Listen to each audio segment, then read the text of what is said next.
Welcome to the Cryptidville.com podcast on YouTube.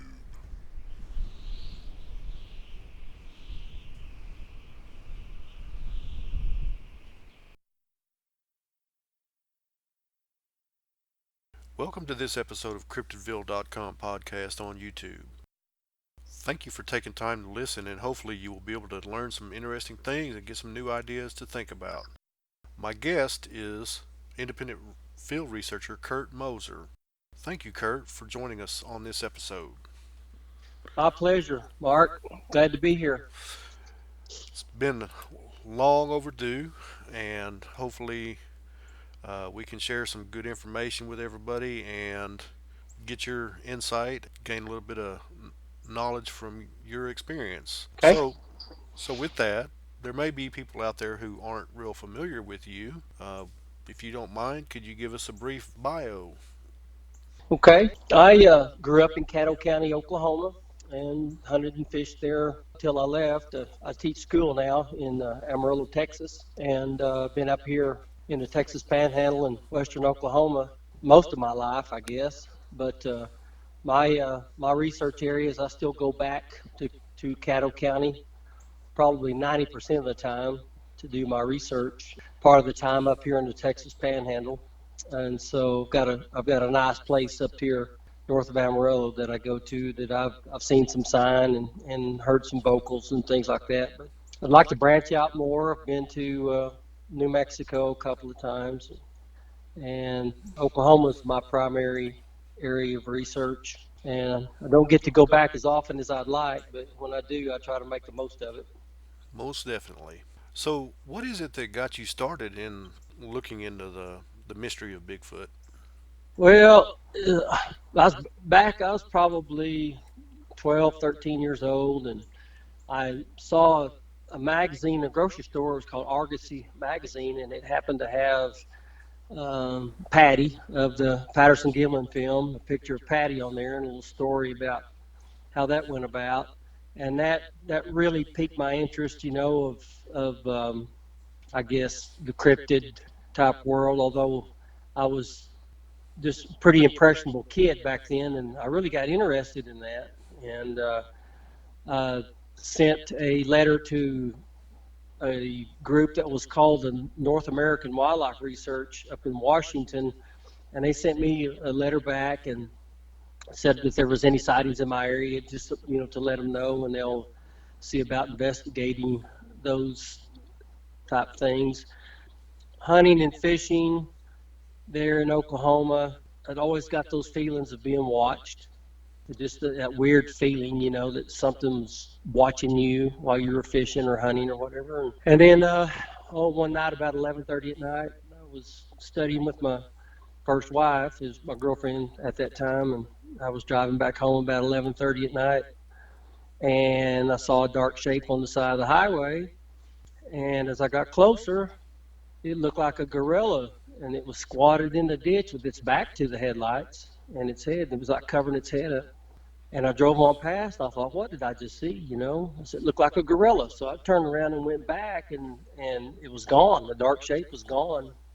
And Wow. so, really didn't give it a whole lot of thought after that, because I thought Bigfoot was in the Pacific Northwest, and there was nothing, around here like that would support a Bigfoot there. And, so I went on and had other strange occurrences happen.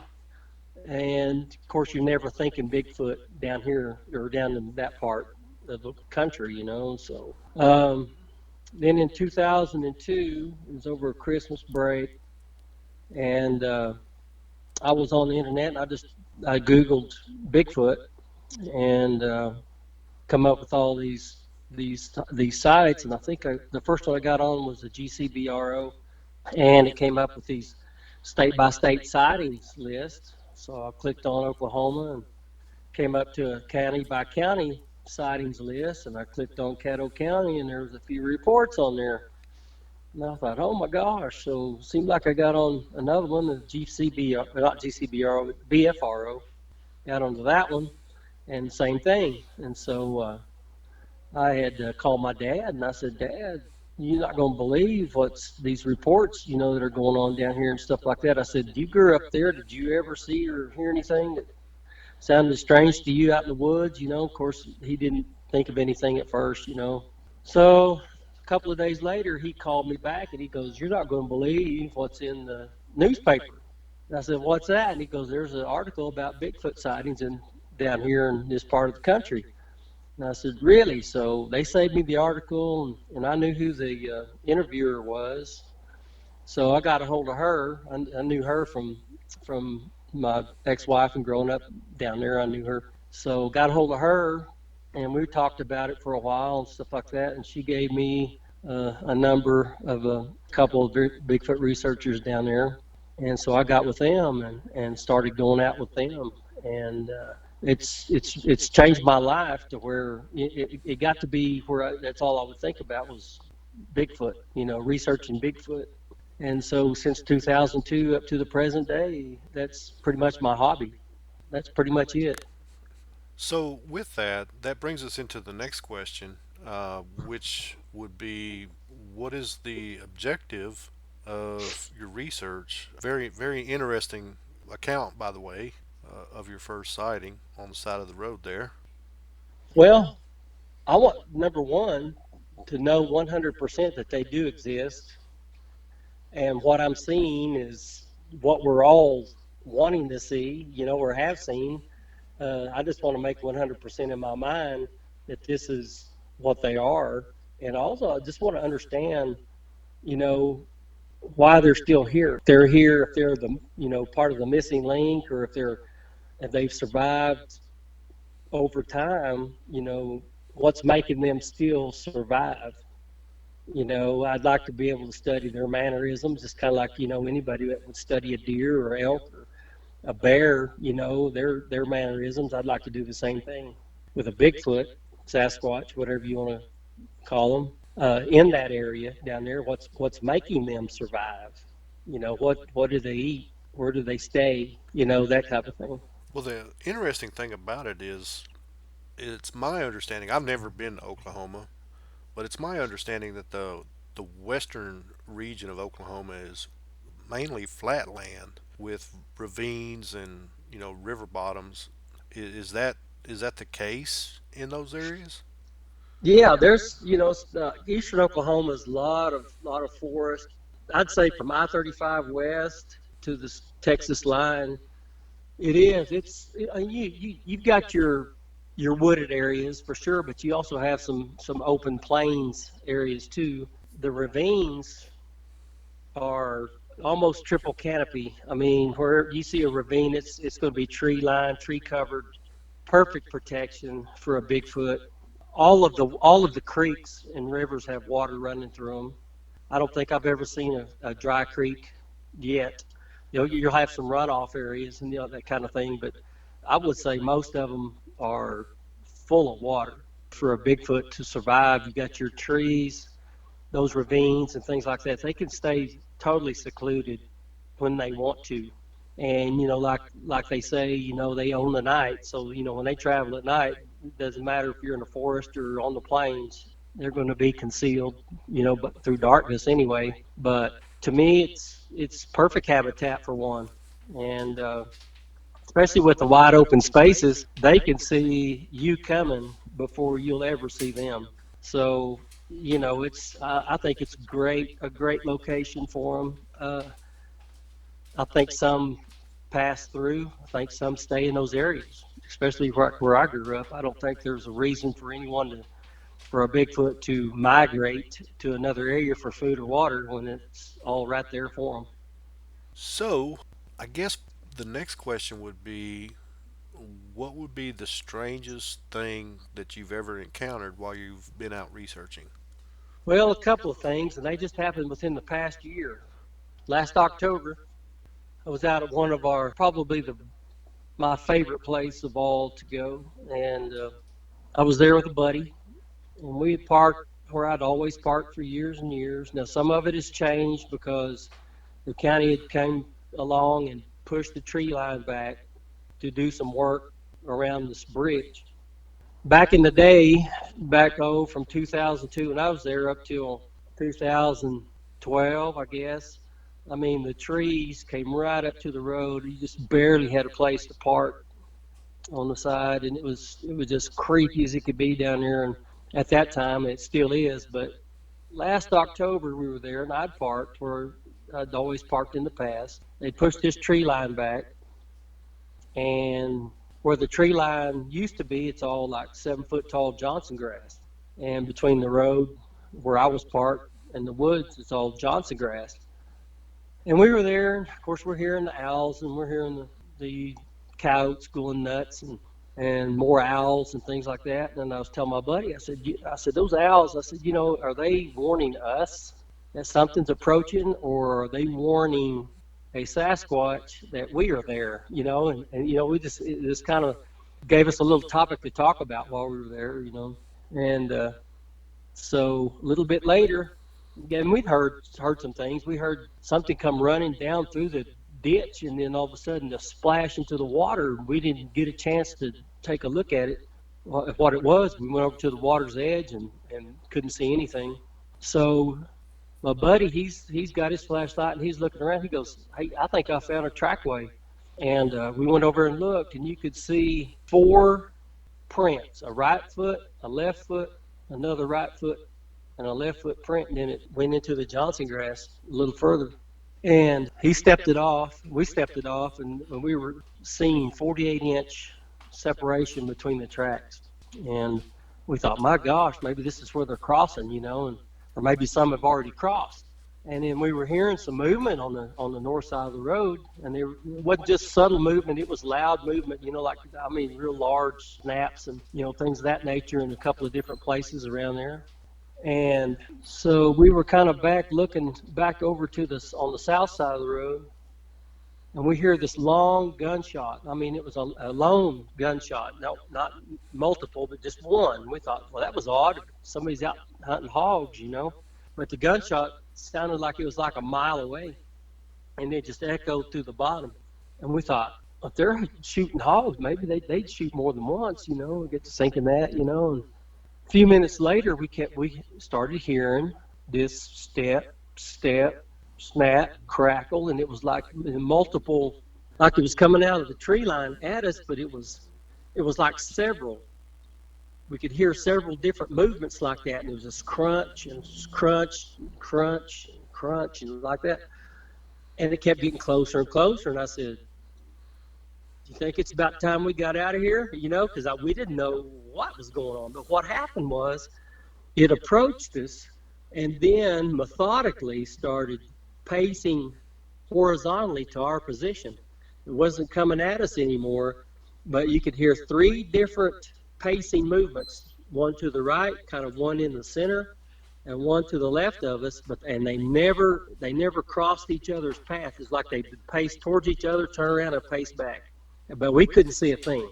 And that kind of unnerved me, because they were like very close, and we didn't know what it was, or who it was. We got to thinking, if it was hogs, it wouldn't have made any difference. They'd have came out across the road. If it was deer, they would have came out across the road. Wouldn't have mattered if we were there or not. But whatever it was, stopped, came out of the woods, stopped, and then methodically started pacing horizontally to our position. And I said, "Let's go." And so we left. We run up the road probably 300 or 400 yards, turned around, waited a couple of minutes, and then we drove back. And when we drove back, we heard nothing. We assumed they either crossed the road, or they, they achieved their objective and made us leave or something, But that was probably one of the strangest things, because it was so close to us. And I got on Google Earth, and I was looking at the area over, and I got on that measurement tool that's on Google Earth, and I drew some lines from where I had parked my truck and where the tree line was. And these movements, whatever it was that was making these pacing movements, were probably within 100 feet of us. And never got to saw what it was. And so after a while, we heard nothing, later on after that, so we left.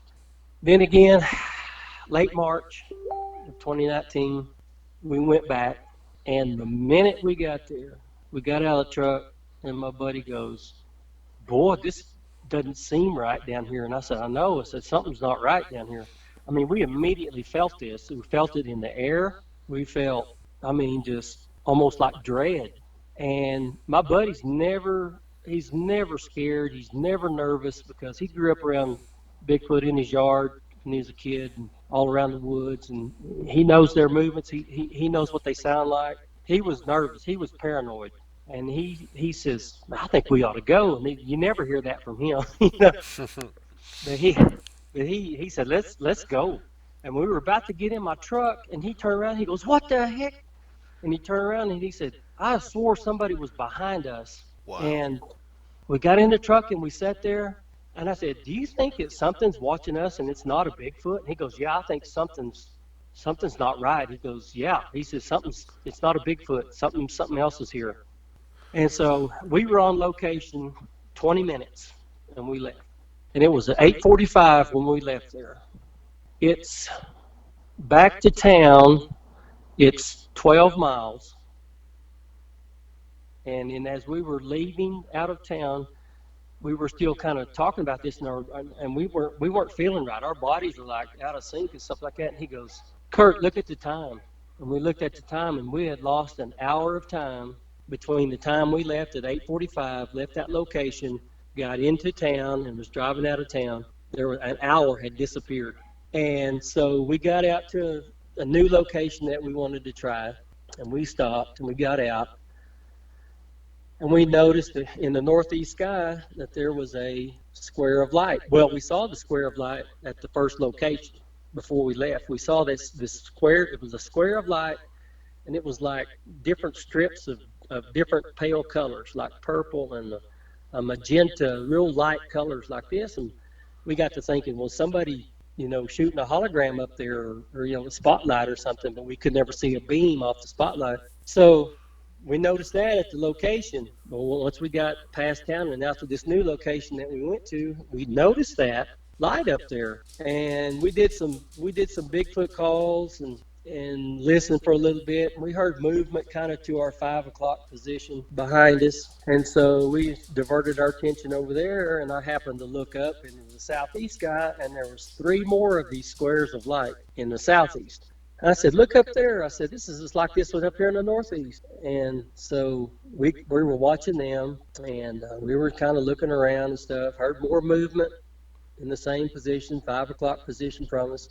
We diverted our attention over there again, noticed that the lights were still there. Well, this kind of a pattern happened, for probably another 45 minutes. And then to the west of us, we saw a big, bright, blinking light approach us. And it kept getting bigger and bigger. And I thought, is that thing moving? He said, yeah, it's moving. It's coming at us. And so as it got closer, we could hear the jet engines from it as it was approaching. Well, then it came at us, and then it kind of turned towards the northeast, like it was going towards this single square of light up in the northeast sky. Well, we heard movement again, behind us. So we diverted our attention to the wood line, and it all got quiet, and we looked up again, and the single square of light was gone. We looked up into the southeast sky. Those three squares of light were gone. And so we looked at the jet, and there was another jet that had approached from the north, and they went into tight formation and then flew on towards Oklahoma City. And we thought, what has just happened? What in the world was these lights? What's going on here, And our bodies, like I say, our bodies were so out of sync, and we had just like dread has came over us, So we went. I dropped my buddy off at his house, and I was driving on towards my mother's home, and I got to thinking it was just like we were in a daze. It's like our bodies were just not right, And my body was felt that way for probably a week after that incident. And my buddy, he said his was out of sync for about 3 days after that.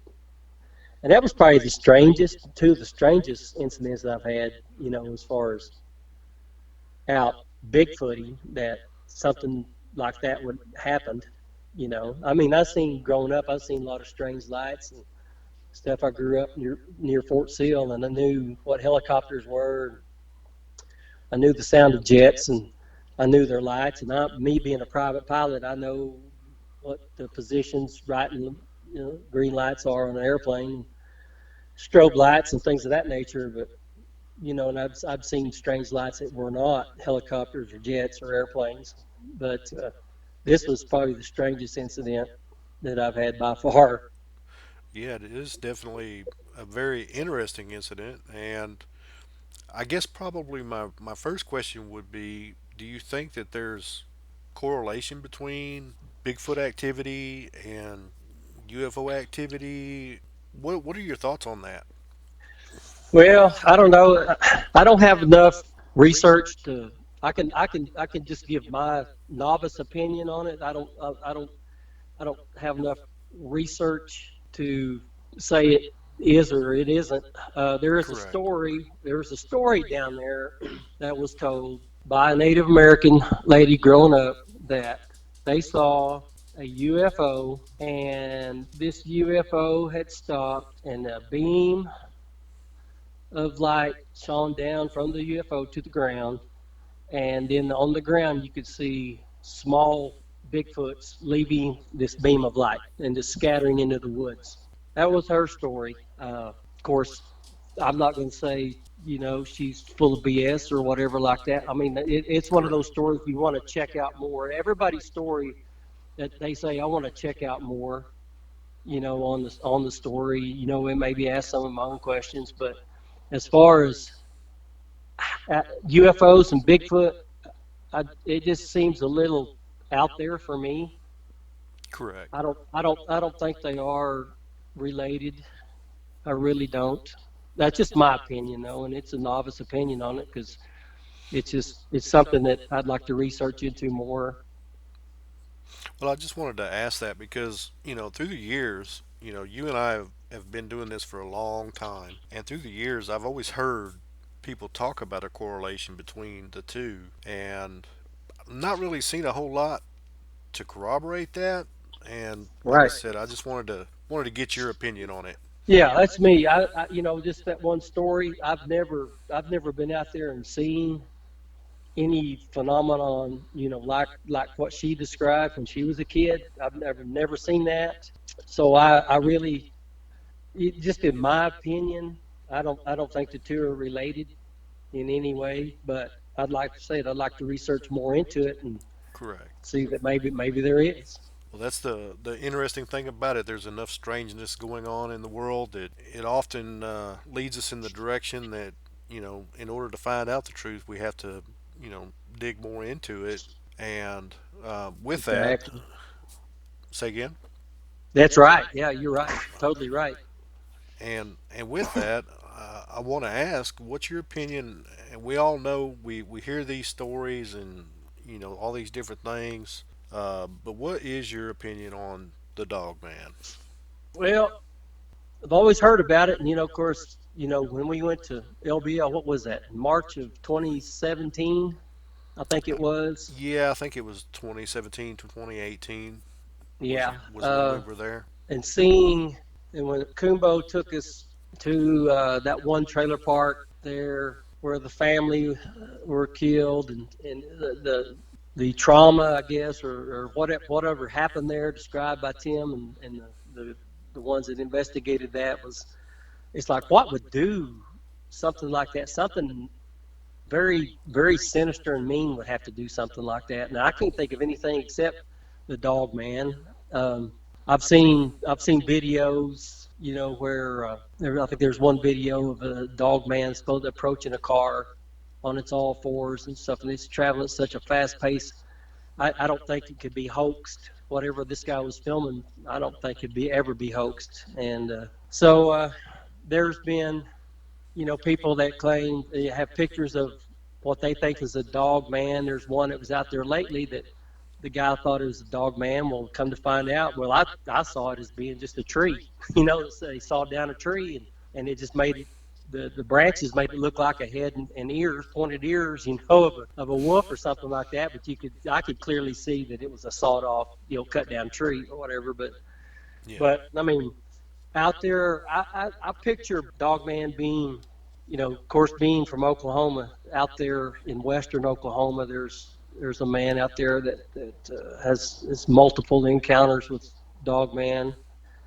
There's some researchers that are kind of starting to get into that out there pretty good and stuff. But I can see the Dogman being out there on the prairie like a coyote.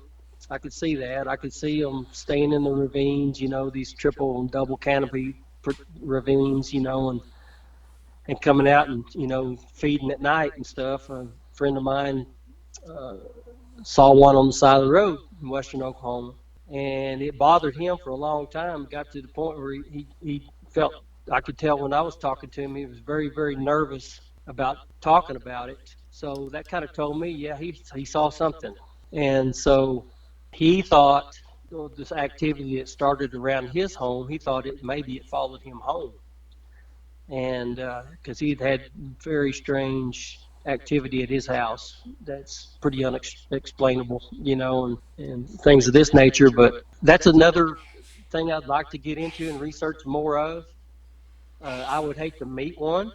We go out to western Oklahoma, and there's a couple of lakes we fish at in western Oklahoma, and I would hate to have to meet up with one because I don't know.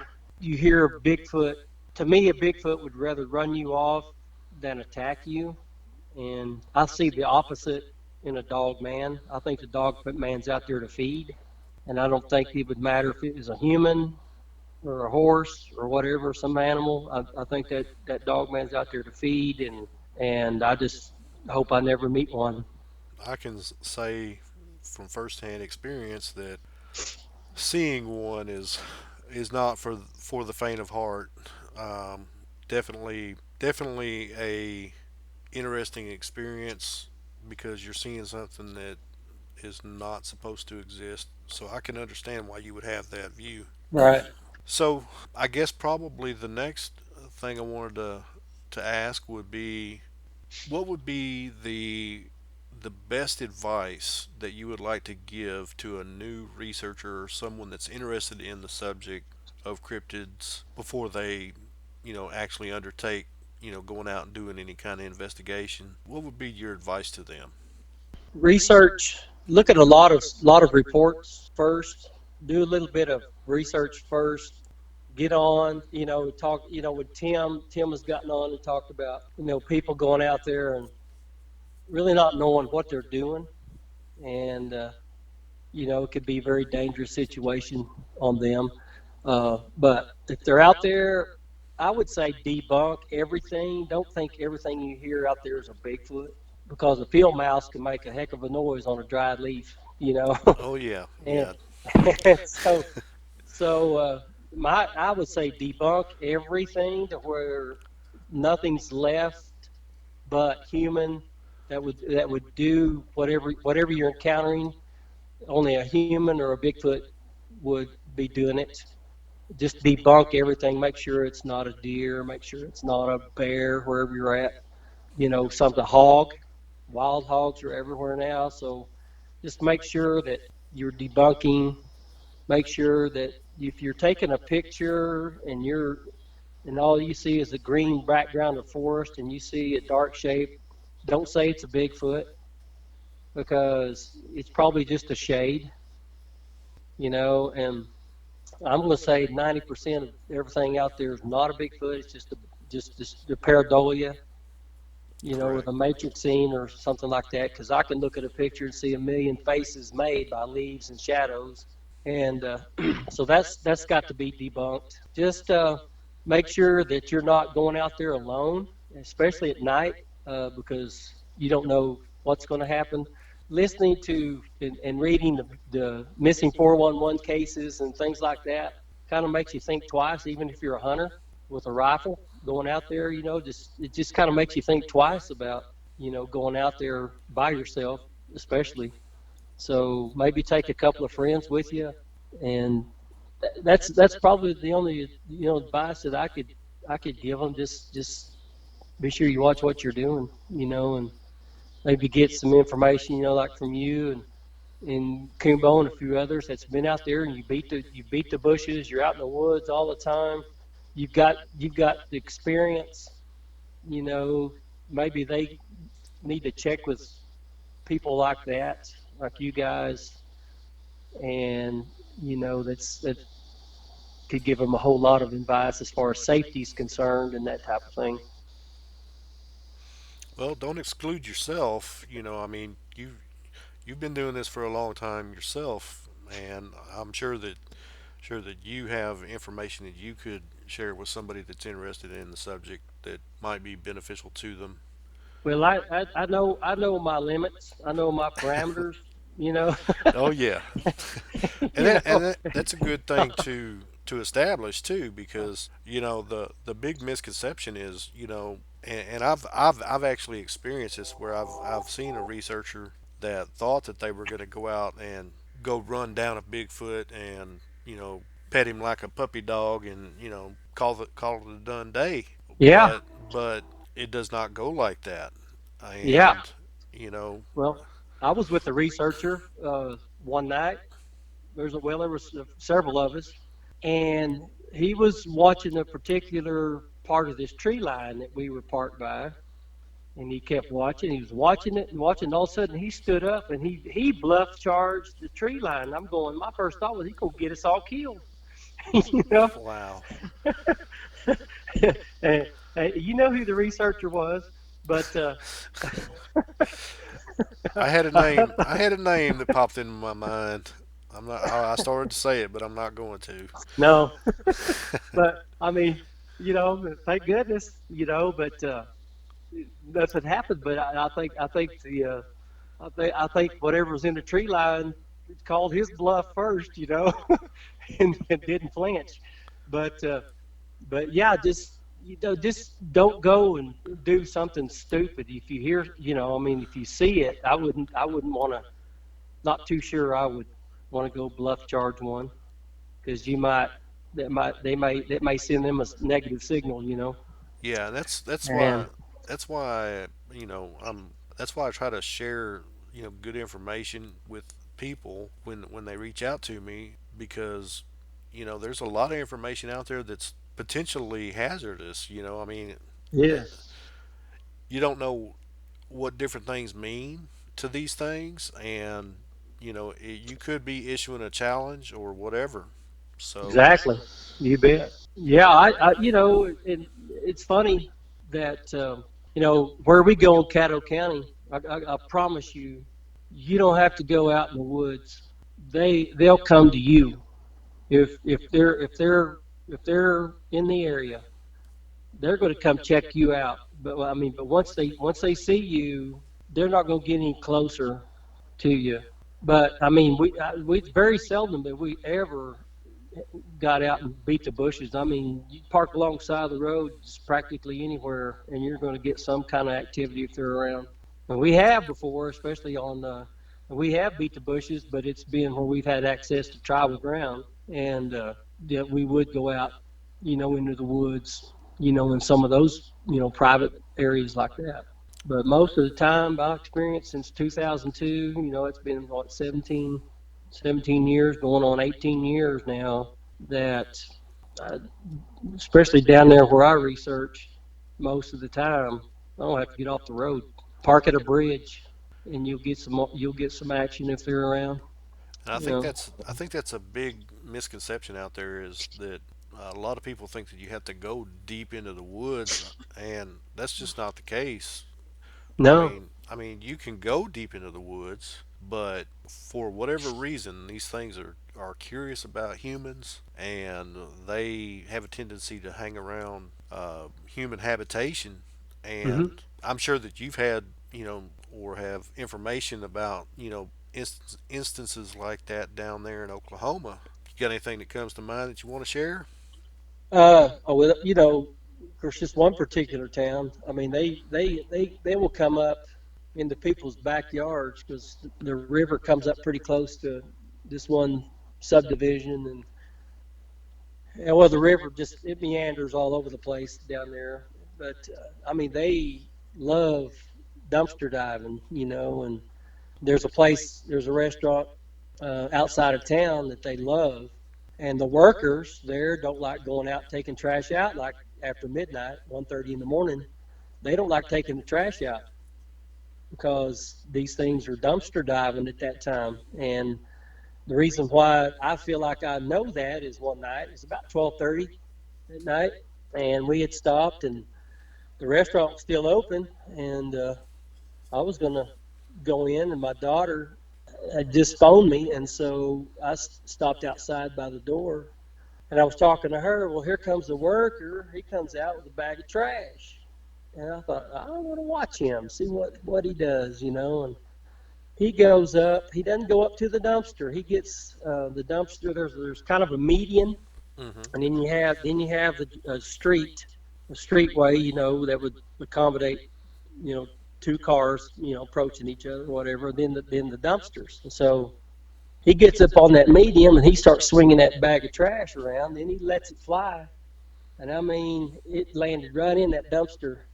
And then he gets his flashlight out and he's shining the flashlight into the tree line behind the dumpsters.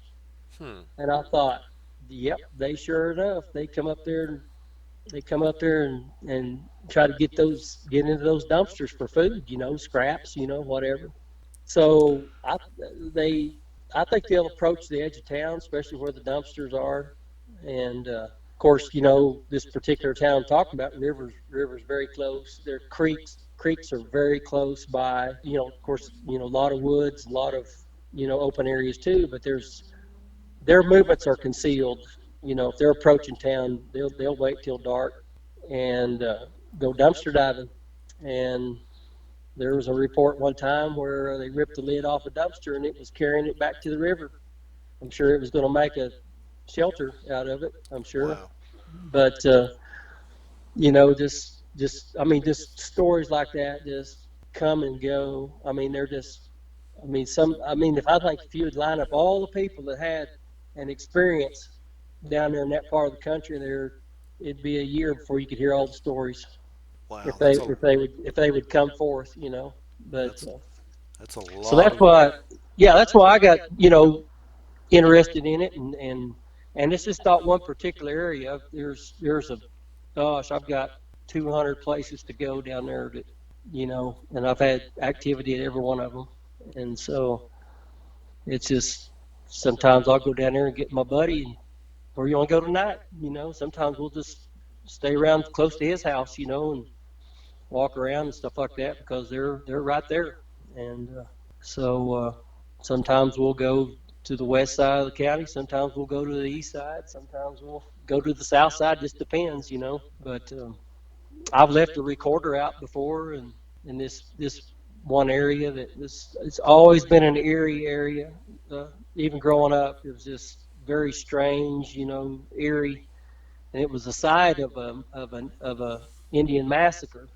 Mm. And so where one tribe just wiped out another tribe of Indians there, group of Indians there from another tribe because of their cannibalism tactics, and so they got wiped out. But in that area there, I left a recorder out one night overnight, and I got some of the strangest stuff on that recorder. That's just, I mean, it's just hard to explain. It's like they found the recorder, they walked right up to it, and were messing with it because I had it in a plastic bag to keep the moisture off of it, and it got to playing with it. Then it sounded like it got into one of these gnarling struggles with another one, and then it stopped, and it was like that night. It's like it would come up and just tap the recorder every now and then. It was like it sat beside it and just tapped it off and on all night long. Wow. Well, I found a recorder, and I'd set it in the V of a tree about 6 foot high, and I found it on the ground the next morning, about 3 or 4 foot from the tree on the ground, and it was still running, and it was still in the plastic bag. And there was just 12 hours of I clipped off probably 20 or 30 good clips of something that sounded odd to me, and they're not saying the Bigfoot did it or anything like that because I don't know, but it was just some stuff that was odd to me. And there wasn't people didn't come up there because it's a dead end road. You have to drive up to it, and you could clearly hear us when we left. So there was nothing like a car that came up to there, for anybody to be messing with it or whatever. And so, yeah, it was pretty cool. But just the eeriness down there is the air's just got that eerie, you know, mystic feel to it. Well, they say those dead end roads are the places to keep an eye on. Yeah. And I was talking to another researcher that used to be down there. He's moved away since then, and he we were talking the other night, and we were kind of talking about over the years because I'd researched with him from 2002 to 2013, and then he moved away, and we were talking, and he said it was just moving away from that area. I just felt a relief because he had that weird eerie feel all the time that he lived down there, and he says when I moved away it was just a relief. He said he hadn't felt that way out researching, since then. He said it was just that area down there. It's just really, it is. It's a place you just got to experience. It's definitely interesting and sounds like a creepy place. It is. And I Which, grew up there. And it's, I mean, we fished and hunted and night fished and hauled hay in the middle of the night and all that kind of stuff. But once you get over into this certain area, it's just like the air changes. It's like you're it's indescribable. You feel the change. It's just hmm. and then you're looking over your shoulder all the time. you know. Well, is there anything else you'd like to share? Uh, Over the years, we sat out at this one place. Of course, Randy Yepaw, he was a old friend of ours who passed away in 2014, and I always called him the Bigfoot magnet because I mean it was just amazing. Some of the videos he's gotten, and I've got some of his videos, and we sat out at his sister's house one night, and they told us just, I mean, for 4 straight hours, just incident after incident of things that's going on out there at their place. And it happens to be on the creek is right by their house where I don't know if you've ever seen pictures or heard of us talk about the dug in places on the banks of the creek. And they were just big enough. It's almost like big enough for a juvenile to lay up in. Yeah, And heard yeah, you guys talk and about and those. I've got pictures of that and some structures. I mean, where some washed out places in the creek are covered with sticks and branches and things like that. And then Randy's got a great video where he's zoomed in on some hair that he's seeing on these cedar trees and stuff. It's like matted hair, and he zoomed in on that stuff, but he doesn't know that behind one of the cedar trees there is I'm not going to say Bigfoot or Sasquatch or anything, but there is a hairy neck, hairy arm and shoulder that slides away from him as he's panning his video camera. Wow. And then that hairy arm and shoulder comes back into view. Huh. And so I've got that video, and it's it's just amazing on that creek that I'm talking about. And it's one of the places I think that they stay. I think they live on that creek, or it's one of their safe havens as they're maybe roaming around at night. But it's just amazing the stories that they told fit other, I guess, MOs of a Sasquatches, around and people talk about them, telling their stories and stuff. It fits the same MO. And I think there's different groups down there. I think there's single ones. I think there's some that are groups. There's been sightings of some that have long snouts, and there's some that are big and hairy, and there's some that look like men, hairy men, and Hmm. there's just different accounts and different sightings from different people, and all over down there. And to me, not everybody got together and say, "Hey, let's tell this one big lie." You Oh know, yeah, yeah. it's just there's too many truthful people out there. Not everybody's a liar, and about it or a hoaxer or anything like that. I think there's some legit happenings down there, and it's just something that we as researchers have to go check out, and see for ourselves, and get a hold of these people and get permission to hang around there a day or two. I don't think you're going to see one in one night. I think you're going to have to go 2 or 3 nights to the same place to see what happens. If you're going to see one on the first visit, you're going to have to be in a really hot area. I mean, the reality of it is, and a lot of people don't understand this, is yeah, researchers like myself, we've had numerous encounters, but you have to keep in mind that it took 30 years to have those encounters. Exactly. I'm not going out and seeing a Bigfoot every time I go. It just doesn't work that way. No. There's a lot of work, there's a lot of time invested into it, and even though, as you know, I live here real close to the land between the lakes, and I've spent hours over there riding around and walking around and haven't seen a thing. Right. But when I get into an area where they are at that particular time, you know, that's where the weird stuff starts happening. The reality is that it's not like some people make it out to be. Yeah. Um, your experience has been that way too, correct? Exactly. That's I live where our research friends were back there, and they're dear to me, and they got me going with it, and they trusted me, and we became just very close up until they moved. And anyway, I'm 3 hours and 15 minutes away from them, just right down I-40. And so sometimes, they'd call me or I'd call them and say, "Hey, y'all going out tonight?" And, "Yeah, we thought we'd go out." "Okay." Well, he said, "Well, be up here about 9 o'clock, and then we'll get a game plan on where we want to go." And I said, "Okay." So I'll leave Amarillo about 6 o'clock. 5:45, 6 o'clock. I'd be at their place at 9, and we go out, and sometimes you don't get a thing.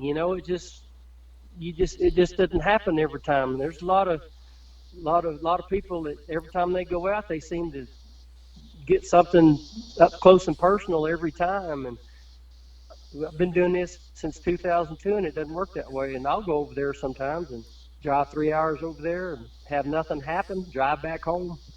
And sometimes I kind of put it like it's fishing. Sometimes you Correct. don't get a bite. Sometimes you don't get a bite. Sometimes you get a few nibbles, and then sometimes you get your whole stringer full. It's just, Oh you yeah. know, it's just, it just depends. And but that's what keeps me going back. It's kind of like mining for gold. It's that next shovelful that's going to get you the mother lode. Oh And yeah.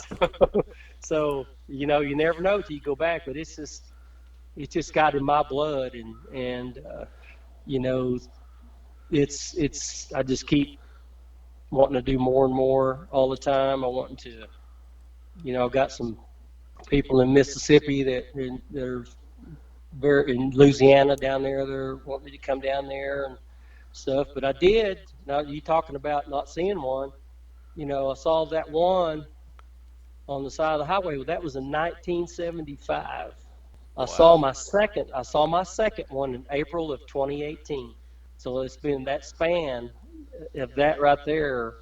You just don't see them all the time. And I'm not I, you know I'm not gonna say it doesn't happen. I mean, there's probably people out there that probably see them more than me. But my second one, and it just happened to be in a different part of Oklahoma. It wasn't down there where I researched. It was in a different part, and I couldn't believe what I saw. Matter of fact, I wasn't even expecting it. It was just there, and then it was gone.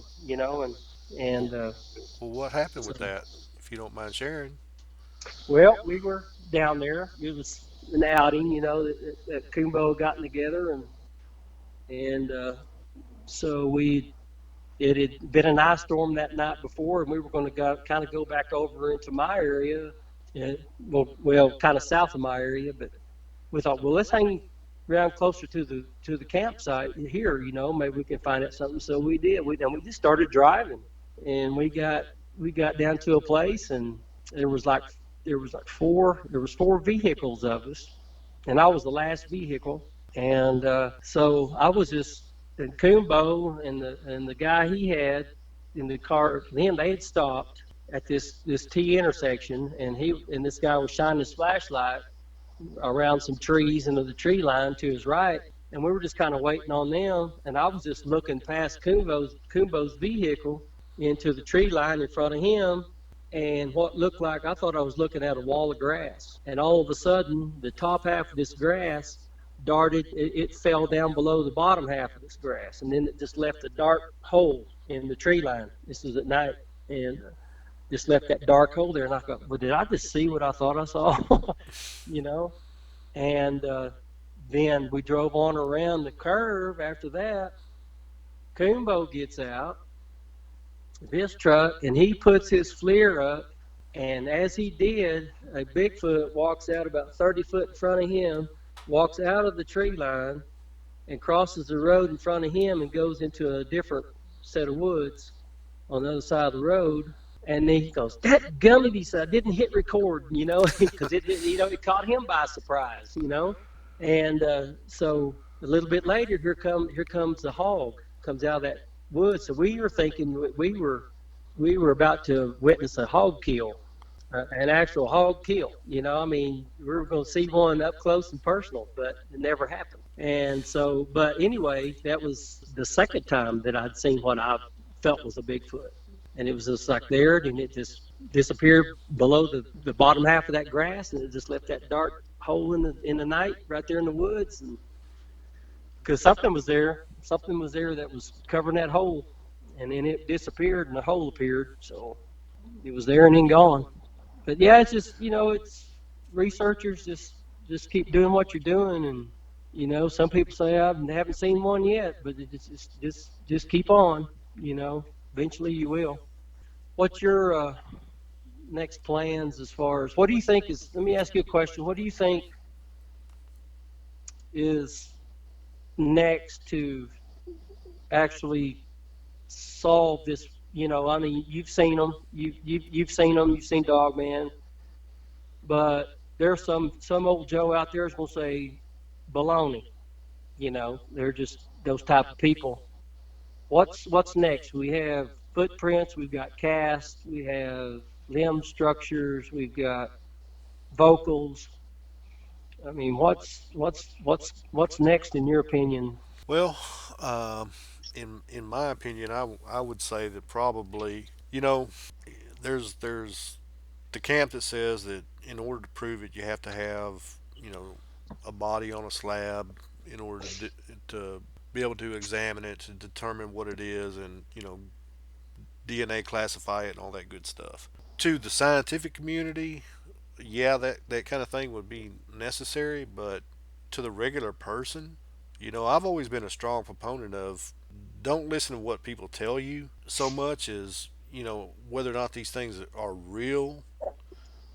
But the only thing that a person is going to be convinced by is to actually encounter one or see one for themselves. I mean, us researchers, we can tell them all day long that they're real and that we've encountered them, and you're going to get the reaction that a lot of us get, which is a snicker, some ridicule, you know, some disbelief, which is understandable, but Hmm. the only thing that's going to make anybody believe it is for them to experience it for themselves. And, Yeah, you're right. you know, it's such a hard topic, Yeah. because of that fact, you know. Well, and the thing is, that, trapping one, how big's your trap got to be? you know, Yeah. yes, you can't make a hog trap and expect it to, it's smarter than that. I mean, but and they're not going to step out of the woods and say, "Take me to your leader." It's not going to happen. It's just whatever's next is, it's beyond me except what you're saying. You just got to go experience it for yourself, and that way in your own mind, and it may take one person at a time, to But do it. Or but the downside of that is, I've talked to eyewitnesses through the years. I One comes to mind. I never will forget this guy. I talked to him. He was heading home from work one night, and he was going by the through the LBL, and he told me the first time that I talked to him that he had a very large, upright, Sasquatch-looking creature cross the road in front of him and went from west to east as it crossed the road towards the elk and bison prairie. Well, Yep. the next I time know I where talked, that's at. yeah, the next time I Yeah. talked to the guy, he said, I got to thinking about that, what I seen the other night when I was heading home from work, and I'm pretty sure what I seen was one of them buffaloes that had got out of that enclosure. And I was like, okay, well, I appreciate you telling me about it. And if you see anything else, let me know. And I just kind of walked away from him. The downside to it is, we as humans, and I've mentioned this in several of my articles, that, when we see something that's not normal, we try in our mind to put it with the next thing that's close to that we have experienced in life that is normal as an explanation for what we saw, even though that's not what we saw. Right. So, I mean, when I tell people, the only thing that's going to make them believe it is for them to see it themselves, you know, you got to keep in the back of your mind with that too, that, don't be careful what you wish for, because once you see it, you can't unsee it. Yeah, exactly. It'll And change your life. yeah, you know, unlike Kurt, Kurt mentioned at the beginning of the interview that he got into it because of information that he was exposed to when he was a kid. Myself, I didn't get into it because of that. I didn't really necessarily choose this path. Yeah. It was more of a scenario where, because of the things that I was experiencing as I when I was growing up, it caused me to want answers, and answers to questions that I had. And here we are, over 30 years Yeah. later, and I've got a lot more questions than I've got answers. Yeah. Yeah. I think, So, yeah, exactly. And, my questions, where you get these subdivisions that are getting built more and more out away from the cities.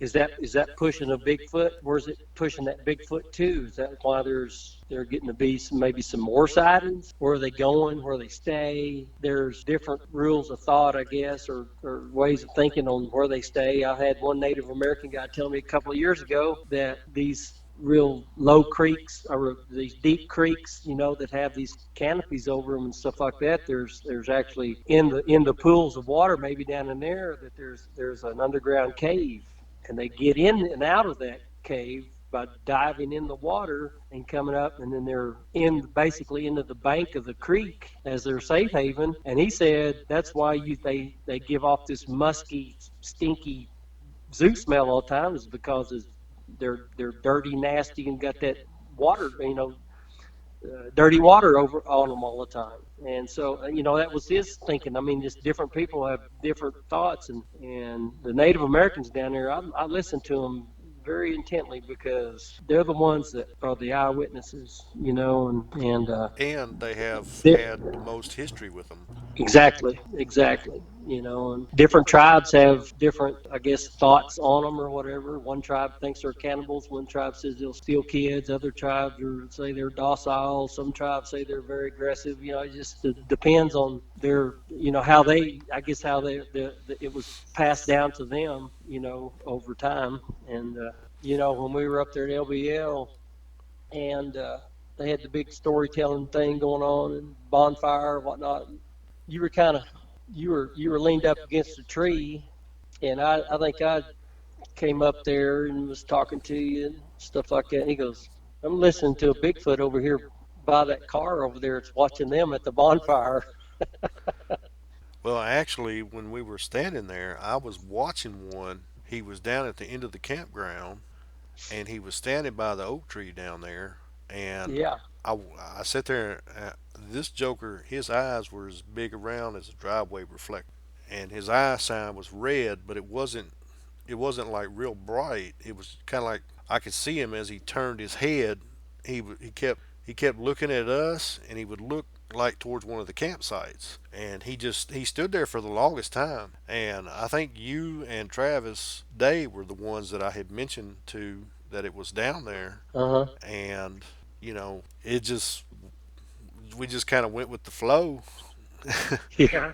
And Yeah. I honestly think that there was more than one down there because of Yeah. the way that it was looking towards that campsite. Like maybe one was over at the campsite while it was watching at the tree, making sure Yeah. nobody moved from that storytelling circle. Right. So, Then we heard the vocal that was kind of across that little neck of water up on that hill. Kept hearing every now and then he'd whoop. yeah. But then later on, was it later on that night? When were we all in Kumbo's camper when you said, well, something just walked past the window, and then it was Actually, later on. I think it was the next day. I think the next day, or maybe later on that night, Kumbo went out to go check his generator. He had caught glimpse of something down there, and then I think it was when he was packing up and ready to come home when he had his camper vandalized. yeah, that incident with that when I saw it, what I saw, my first impression was that it was a person, but it was too dark to actually see. All I could see was a shape of a silhouette, Right, and but that window's kind of high too. yeah, but I Yeah. didn't see the silhouette in the window. I saw the silhouette in. I was actually because if you remember when he called me to come up to the campsite, he was like, hey, come up here. We're gonna eat all this food before we don't want it to spoil, and we're Right. gonna cook it up. If you remember, his son Clint went out to get a couple of steaks off the grill, and when he came back in, he shut the door and he'd left that grill open. I think I don't remember for sure, but he had just walked past me when I saw what I thought was somebody walk in front of that door. Uh-huh. And it didn't make sense to me. My initial response was, I said, "Hey, Tim, who's that?" And he looked and he said, "I don't see anybody." Yeah.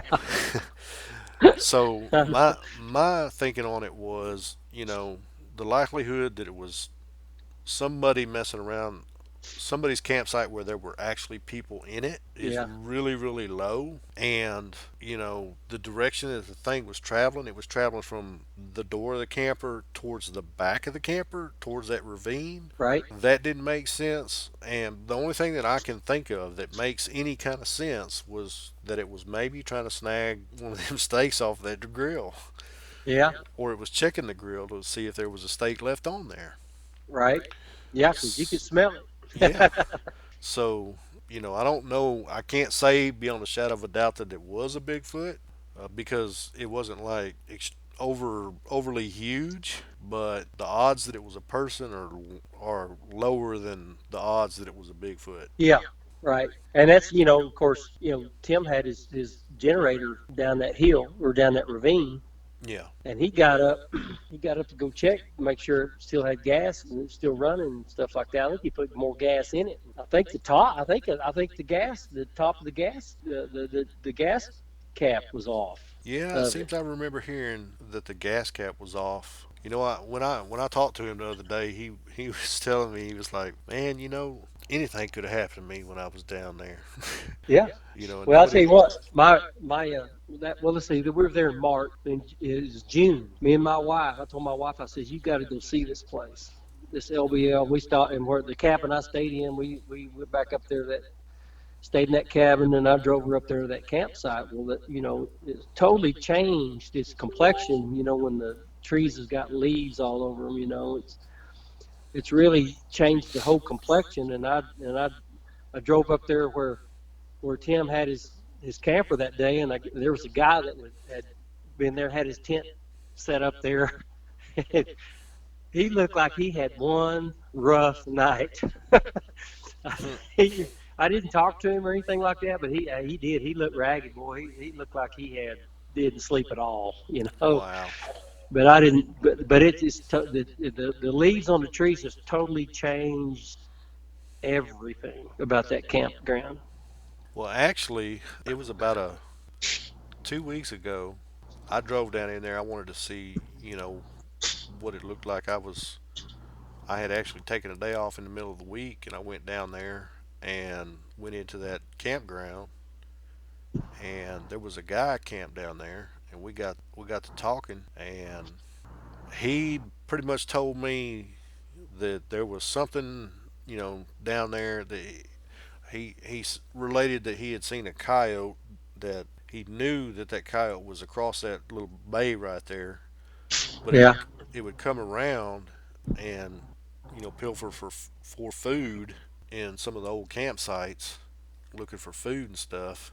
But he said there is something out here. I don't know quite what it is, and I can hear it from time to time. Well, I asked him when he was hearing it, and he said, well, it seems like early in the morning, about the time everybody starts getting up around, moving around in their campsites, I hear it off the top of that hill. Well, as you know, while we were there were people that were relating that they were hearing vocalizations coming off of the top of that hill as well, Mhm. early in the morning, about the time that people started moving around their campsites. Mhm. And very interesting that he related that, totally unprompted. But then he asked me Yeah. what I thought it was, because it didn't sound right to him. He didn't know. He was very confused about what it could be. And I told him, I Right. said, well, I ain't trying to. I told him, I said, I ain't trying to scare you or anything like that. I said, but I think it could be a Bigfoot. And he said, well, I don't know. He didn't totally discount it, but I don't figure he stayed there too much longer after I told him that, because the next time I went in there, which that was probably on a Tuesday or Wednesday, I went back in there on that weekend, and he wasn't camped there anymore. Yeah. So I don't know whether he just moved on, or whether he got creeped out or scared, or something scared him. I don't know. Yeah. I was up in Colorado one time. This was back in '80, after '84, because I just moved to Pampa, Texas, and went camping up there by Stonewall, Colorado, and we were away from people. This place we stayed on was called the Cabot Ranch, and they had a lodge and different cabins and camping areas right there close by, and a little trout pond, whatever. But you could drive on up to the top of the mountain, and there's another like a pond up there or something. We drove about halfway up. We pitched a tent, built a fire, and I was tired because I just worked a graveyard shift and then drove straight up there to Colorado, and I was like dead tired. And we heard something. It sounded like something picked up a log out of the campfire and tossed it down. You could hear that kind of a noise like that, and somebody said, "Did you hear that? There's something out there around." I said, "Well, if it's a bear, it's going to have to get us because I'm too tired to move." But again, never thought of Sasquatch, or it could have been. I mean, you never know, but could have been a bear, could have been nothing. But I was too tired to get up and check it out. But they did have, you could see cow carcasses up there, and I think they were just baiting the bear for hunting season or whatever. If they do that, I don't know. That's what I assumed. I've never hunted bear before, but there was several cow carcasses, in different locations on the property. I just assumed they were baiting for bear or whatever, but could have been a bear, probably was. But I was too tired to go check it out. But Yeah, I'm not sure how you would actually bait bears like that. I've never done any bear hunting or anything like that. yeah, me either. So, but I don't think they raise cattle up there, but they may have just been, but it'd be odd for me to think that several cows were died in a certain spot, in different spots on the property, without some kind of a disease or something. I mean, they were just in different spots, along on the mountain or on that property and stuff like that. And I just assumed they were baiting for bear or something. But if you can even do that, I don't know. Yeah, it'd be nice to own some property, where I think it would be cool to, if as long as you didn't feed them, you get to talking about habituation and how they can harass you if you don't, if you quit feeding them or whatever. You know, Yeah. not feed them, but just, you know, have a river close to your property that you can see the river and maybe catch a glimpse of a Bigfoot or, you know, meandering along that river. You know, something like that. You know, I think that'd be kind of cool. You know, to live out there in the country or hear the whoops and screams and hollers. You know, and knowing what we know and knowing that, you know, as long as we leave it alone, it'd be okay.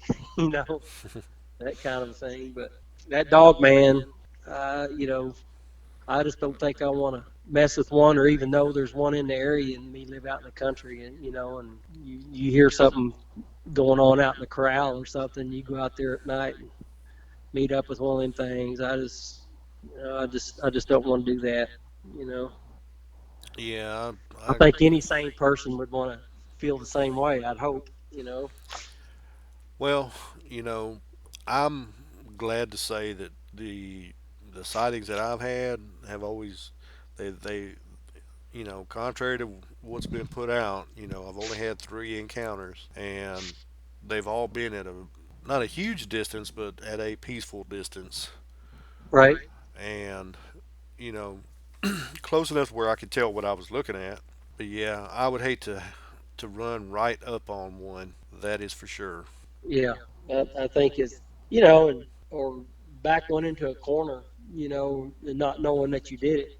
Oh yeah, and that reminds me. You were talking about dumpsters earlier. I just want to mention at this point that you know a lot of people, especially hunters, they have a tendency to pattern animals and you know look at patterns and things like that. And if you're a researcher out there and you're contemplating you know patterning these these creatures at dumpsters, I just want to mention that there was a researcher down in Florida. I don't remember his name. The only thing I do know about that guy is that he was in his area that he was researching. He had found out that they were coming in to these restaurants in a strip mall at the edge of the swamp at night, and basically he had set up and was trying to get a look at one of these things. Well, needless to say, he fooled around and accidentally cornered one in a dumpster, Ooh, and it was not happy about that at all. And it scared this guy so bad that he stopped researching altogether. wow. So if you're contemplating doing something like that, like me and Kurt have mentioned, we just ask that you know you're grown, you can do what you want, but our advice to you is to not be try to be cautious about what you're doing and how you're doing it because you don't know what these things are. We don't know what these things are. And if you corner one, there's no telling what the outcome is going to be of it. That's right. And especially if you think you're going to capture one or even shoot one.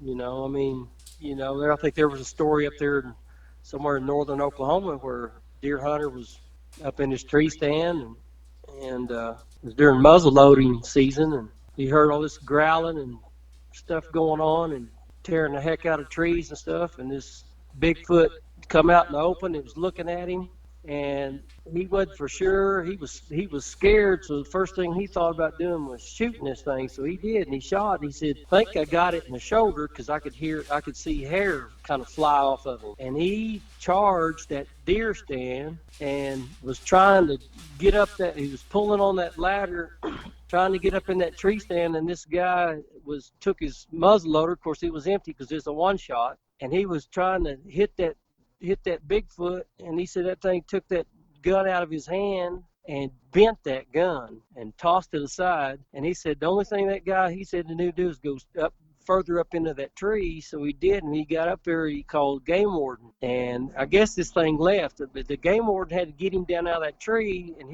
that tree stand was tore up. Bigfoot was gone, and the game warden could tell that something violent went on.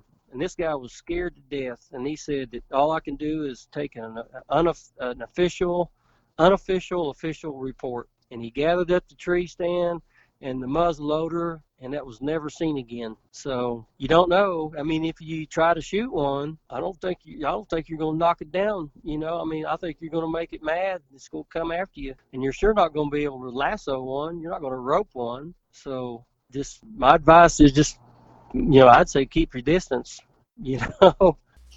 because like you said, you don't know what they are or what they're capable of doing because we don't know enough research about them.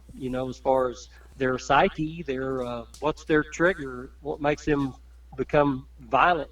I'm sure they got that fight or flight instinct also. Yeah, So and there's no telling. We don't know. You know, everything has some kind of thought process, but we don't know what their thought processes are, and right. there's no way to know.